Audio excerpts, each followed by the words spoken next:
बिस्मिल्लाहिर्रहमानिर्रहीम, अस्सलामुअलैकुम। आज इमरान रियाज़ ख़ान साहब की बाज़ियाबी के बाद मेरी उनसे मुलाकात हुई और इमरान भाई से मेरी ज़िंदगी में ये पहली मुलाकात थी।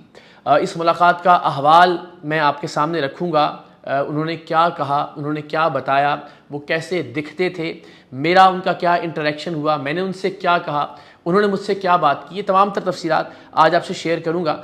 इब्तदाई तौर पर मैं समझता था कि इमरान भाई की बाज़ियाबी के बाद इस मौजू पर बहुत ज़्यादा बात नहीं करनी चाहिए। ना ये कि उन पर क्या बीती, ना ये कि उनसे अब हमें क्या तवक्कुआत हैं, उनसे हम क्या सुनना चाहते हैं। इसलिए कि मैं समझता था कि अब उन्हें कुछ वक्त अपनी फैमिली के साथ, अपने ख़ानदान के साथ, अपने बच्चों के साथ, अपनी अहलिया के साथ, अपने वालिदैन और भाइयों के साथ गुजारना चाहिए। चूँकि ज़ाहिर एक बड़े तवील अरसे से, एक ट्रॉमा से गुजर कर वो आए हैं। लेकिन आज उनसे मुलाकात के बाद मुझे ये एहसास हुआ कि कम से कम एक बार इस मौजू पर मुझे ज़रूर बात करनी चाहिए। और ये एहसास क्यों हुआ, ये आगे चलकर आपको अंदाज़ा हो जाएगा। इमरान रियाज़ ख़ान साहब के भाई उस्मान भाई से मैं मुस्तकिल राब्ते में था इमरान रियाज़ भाई की गुमशुदगी के दौरान, और मैं उनसे बार बार ये कह रहा था कि सिलसिले में मैं जिस काम भी आ सकूँ अपनी हैसियत, अपनी बिसात और अपनी औकात के मुताबिक, उसके लिए मैं हाजिर हूँ। अपने तईं अपनी नहीफ सी आवाज़ भी मैं बुलंद करता रहा। जहाँ जहाँ एहतजाज में शिरकत हो सकती थी इमरान भाई की बाज़ियाबी के लिए, मैं वहाँ भी शरीक होता रहा। तो इमरान भाई की बाज़ियाबी के बाद मैंने उस्मान भाई को एक मैसेज किया कि आप इमरान भाई को मेरा सलाम अर्ज़ कीजिएगा। आज उनका मैसेज आया कि इमरान भाई कह रहे हैं कि मुझे इकरार से मिलवाएं। तो मैंने उनसे कहा कि मैं हाज़िर होता हूँ, और मैं फिर आज उनसे मुलाकात के लिए गया। जब मैं गया तो इमरान रियाज़ ख़ान साहब नमाज अदा कर रहे थे, और फिर जब इमरान भाई से मेरा आमना सामना, मैं बता चुका कि ज़िंदगी में हम पहली बार एक दूसरे के सामने आ रहे थे। मेरी आंखें भी भीगी, इमरान भाई की आंखों में भी आंसू थे। मैंने उनका माथा चूमा, उनका हाथ चूमा, उन्होंने मुझे गर्दन पे बोसा दिया, और हम बहुत देर, जितने लोग वहाँ मौजूद थे सबकी आंखें नम थी। हम बहुत देर एक दूसरे को गले लगाकर एक दूसरे का हाल पूछते रहे। और फिर इमरान भाई ने मेरी आंखों में आंखें डाल के पूछा, पहलाज कैसा है। मुझे बहुत खुशी हुई, क्योंकि ज़ाहिर उनकी याददाश्त के हवाले से, उनके नफ्सियाती मसाइल के हवाले से बहुत ज़्यादा बात हो रही थी। लेकिन मुझे ये जानकर बहुत खुशी हुई कि उन्हें पहलाज का नाम याद था। वो तवाज़ो के तमाम तर आदाब से वाकिफ़ थे। वो मेहमान नवाज़ी बेहतरीन तरीके से कर रहे थे।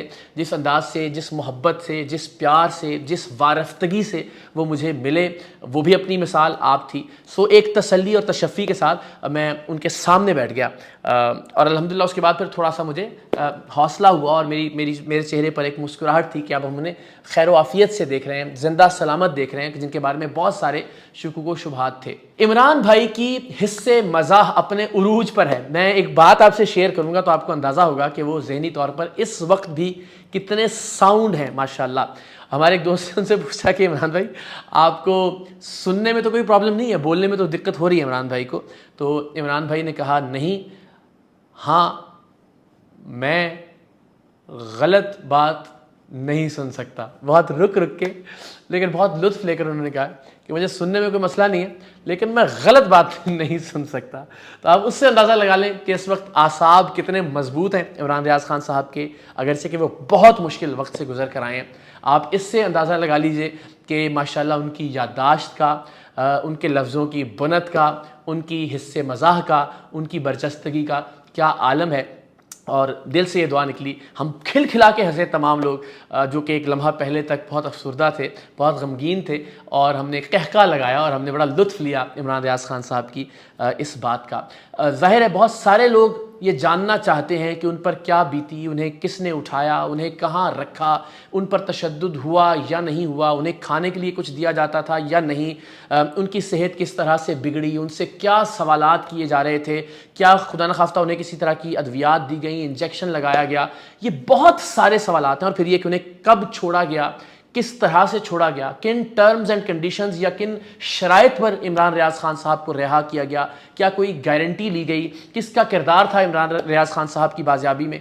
मैं ये समझता हूँ कि ये सारे सवाल हमें कुछ वक्त बाद पर उठा रखने चाहिए और उनकी फैमिली की भी यही ख्वाहिश होगी, उनके वकील भी यही चाहेंगे यकीनन कि इन मौज़ूआत पर बात ना हो। सो हमने इमरान रियाज़ ख़ान साहब से कम मैंने इस बारे में कोई सवाल नहीं किए। वो जितनी बातें बता रहे थे, वो जो चीज़ें शेयर कर रहे थे वहीं तक, लेकिन मैं ना तो कुछ कुरेदना चाह रहा था, ना मैं चाह रहा था कि उनको दोबारा से वो ट्रॉमा याद दिलाया जाए, वो मुश्किल वक्त याद दिलाया जाए, क्योंकि अब हमने ये एफर्ट करनी है कि वो रिकवरी की तरफ आएँ।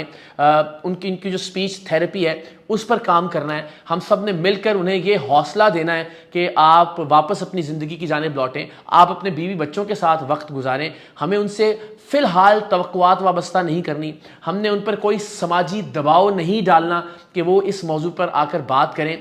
मेरी आप सबसे दस्तबस्ता ये दरख्वास्त होगी कि सारे मामले को इमरान रियाज़ ख़ान साहब के, उनके बच्चों, उनकी बेटियों, उनकी अहलिया, उनके वालिद, उनके भाइयों के एंगल से ज़रा देखिए। उन्होंने बहुत मुश्किल वक्त काटा है पिछले 4 महीने में। एक एक लम्हा उन्होंने बड़ी मुश्किल से, बड़ी तकलीफ़ में और बड़े कर्ब में गुजारा है। तो मेरी आप सबसे ये रिक्वेस्ट होगी कि प्लीज़ फ़िलहाल इन तमाम सवालों को ज़रा छोड़ दीजिए। वो एक बाप भी हैं, वो एक शौहर भी हैं, वो एक भाई भी हैं, वो एक बेटे भी हैं। अपनी फैमिली की तरफ भी उनकी कुछ जिम्मेदारियां हैं और वो बात नहीं कर पा रहे हैं। उनको बोलने में शदीद दिक्कत है, लेकिन हम सब जानते हैं कि इमरान रियाज़ ख़ान साहब इंशाल्लाह बहुत जल्द ठीक हो जाएंगे। मैं मद्दाह हूँ उनकी मेहनत का, मैं मद्दाह हूँ उनके आसाब की क़ुव्वत का, मैं मद्दाह हूँ कि कितनी जल्दी वो बाउंस बैक करते हैं। जिस तरह उन्होंने अपने कुछ इंटरव्यूज़ में बताया भी कि उनकी ज़बान में लुकनत थी और वो वॉइस ओवर्स नहीं करवा पाते थे जब उन्होंने अपने करियर का आगाज़ किया। फिर 3 साल की मेहनत के बाद उन्होंने ये उबूर हासिल कर लिया ज़बानदानी पर, ख़िताबत में, ओरेटरी में, अपने प्रोग्राम को होस्ट करने में, कि अल्हम्दुलिल्लाह जब वो बात करते थे तो चाहे उनका कोई सियासी और नज़रियाती मुखालिफ भी होता था, उनकी गुफ्तगू का लुत्फ़ लेता था। और मैंने भी अक्सर उनसे ये कहा कि मैं आपके फ़न ख़िताबत का मद्दाह हूँ, बावजूद इसके कि मैं आपसे इख्तलाफ रखता हूँ। इमरान भाई ने ज़ाहिर है अपनी क़ैद के ज़माने की कुछ यादों को भी शेयर किया। उन्होंने बताया कि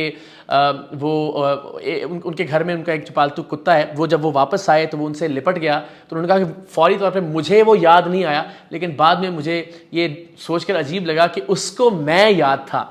लेकिन उन्होंने कहा कि एक और जो कुत्ता है, जो शिकारी कुत्ता है और शिकार पर उनका पार्टनर था, मेरे साथ होता था शिकार पर, तो वो मुझे कैद में बहुत याद आता रहा। फिर उन्होंने अपनी फैमिली के अरकान के बारे में बताया कि वो किस किस को याद करते रहे, कैसे कैसे याद करते रहे, क्या मुश्किल वक्त था उन पर।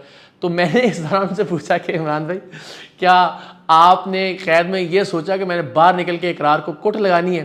तो इमरान भाई मुस्कुराए और उन्होंने कहा कि नहीं, हर एक का अपना अपना सोचने का ज़ाविया और आपकी अपनी एक सोच है और थी।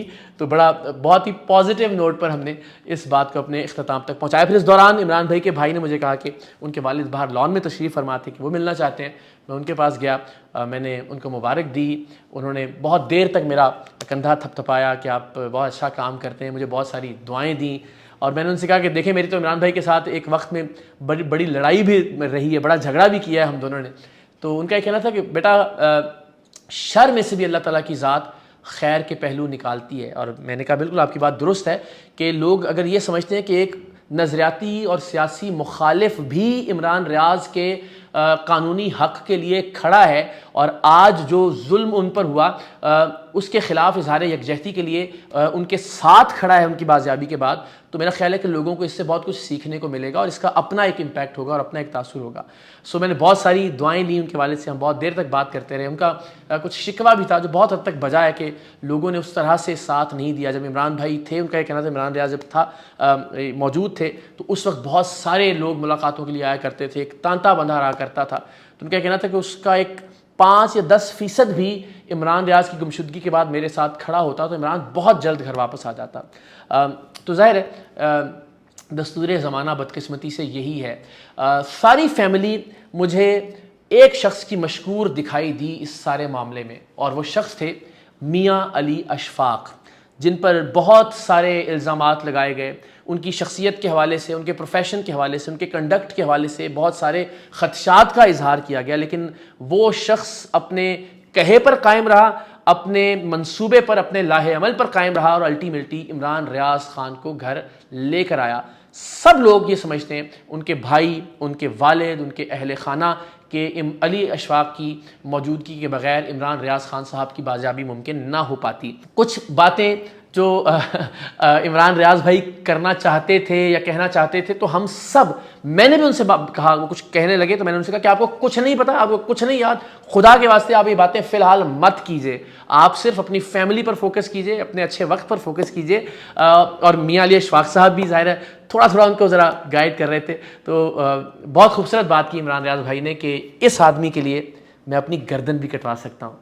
तो इमरान रियाज साहब का भरपूर एतमाद मियां अली अशफाक साहब को, उनके भाइयों का, उनके वालिद का, और मुझे रश्क भी आया कि ऐसे दोस्त जो बता रहे थे कि मैं बात सुनता हूँ इमरान रियाज की, और तब तक सुनता हूँ जब तक मुझे लगता है कि ये दोबारा से किसी बुरी कैफियत में नहीं चले जाएंगे, और फिर मैं कहता हूँ कि अब हम दोबारा से, यानी मैं वो सुनाना भी चाहता है और मैं सुनना भी चाहता हूँ, लेकिन इस तरह से कि कोई माजी की याद उनके जहनी कर्ब को या तकलीफ़ को मज़ीद ज़्यादा ना बढ़ा दे। फिर उसके बाद मगरिब की नमाज़ पढ़ने चले गए इमरान रियाज भाई, और उनके भाई जब आए तो उन्होंने बताया कि वो इस वक्त परेशान है, जाए नमाज़ पर ही बैठे हैं, और काफ़ी देर गुजर गई थी, कि वो कह रहे हैं कि मुझे वो नमाज की रकतें भूल गई थी और मैं दोबारा याद करने की कोशिश कर रहा हूँ, तो उसमें ज़रा वो उनको तकलीफ़ महसूस हो रही थी। ज़ाहिर है एक जहनी ट्रॉमा है, एक तकलीफ़ से वो गुज़रे हैं, नहायत नहीफ़, इंतहाई कमज़ोर, उनकी आंखों में एक चमक है, लेकिन साथ ही साथ ऐसा दिखता है कि जैसे वो खला में घूर रही हैं, कुछ तलाश कर रही हैं। वही बात, न जाने उनको किन हालात में रखा गया।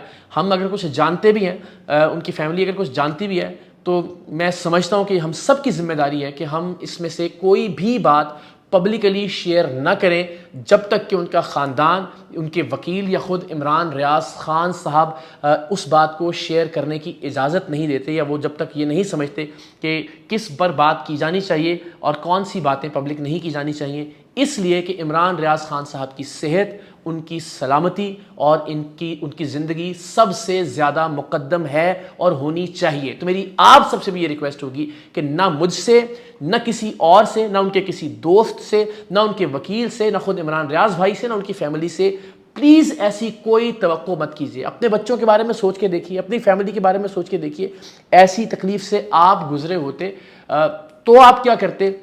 यही बात अप्लाई कीजिए इमरान रियाज खान साहब पर और उनकी फैमिली पर। उनको प्लीज़ कुछ वक्त के लिए हम सब अकेला छोड़ दें। मैं भी कभी ना जाता उनसे मुलाकात के लिए अगर उनकी अपनी ख्वाहिश ना होती। मैं बहुत मशकूर भी हूँ उनकी फ़ैमिली का कि हमने बहुत सारा इख्तलाफ किया। मैं बार बार ये कहता हूँ कि उन इख्तलाफी बातों पर आज भी मैं कायम हूँ, और उनकी गैर मौजूदगी में भी मैं ये कहता था कि इंशाल्लाह जब वो वापस आएंगे हम उनसे मुलाकात करेंगे, और मुलाकात के बाद मैं और इमरान भाई अपने इख्तलाफात को दोबारा वहीं से शुरू करेंगे इंशाल्लाह। तो वो जल्द सेहतयाब हो जाएँ। आप सब लोग दुआ कीजिए कि जो उनके बोलने की सलाहियत है वो 100 में से शायद 90% इस वक्त मुतासिर हुई है। बहुत रुक रुक कर, कई सेकंड का पॉज लेकर इमरान रियाज भाई अपनी बात करते हैं, लेकिन मैंने आपको बता दिया कि उनकी हिस्से मज़ाह बहरहाल कायम है। वो उतने ही मेहमान नवाज हैं, वो उतने ही ज़िंदा दिल हैं। अल्लाह ताला उनकी ज़िंदा दिली को सलामत रखे, अल्लाह ताला उन्हें सलामत रखे, उनका साया अपने बच्चों के सर पर हमेशा कायम दायम रखे। मेरी बहुत सारी दुआएं इमरान भाई के लिए, उनकी फ़ैमिली के लिए, उनके भाइयों जैसे दोस्त मियां अली अशफाक के लिए। अल्लाह करे कि वो अब एक नॉर्मल ज़िंदगी की जानिब बहुत जल्द वापस लौट कर आएँ, और बाकी तमाम बातें, बाकी तमाम चीज़ें इंशाअल्लाह अज़ीज़ चलती ही रहेंगी। लेकिन इमरान भाई की ज़िंदगी, उनकी सेहत, उनकी सलामती, उनके ख़ानदान की खुशी, ये सबसे ज़्यादा अज़ीज़ होनी चाहिए मुझे भी और आप सबको भी। यही मेरी आप सबसे दरख्वास्त है। अल्लाह ताला इमरान भाई को सलामत रखे, तंदुरुस्ती और सेहत के साथ। पाकिस्तान जिंदाबाद।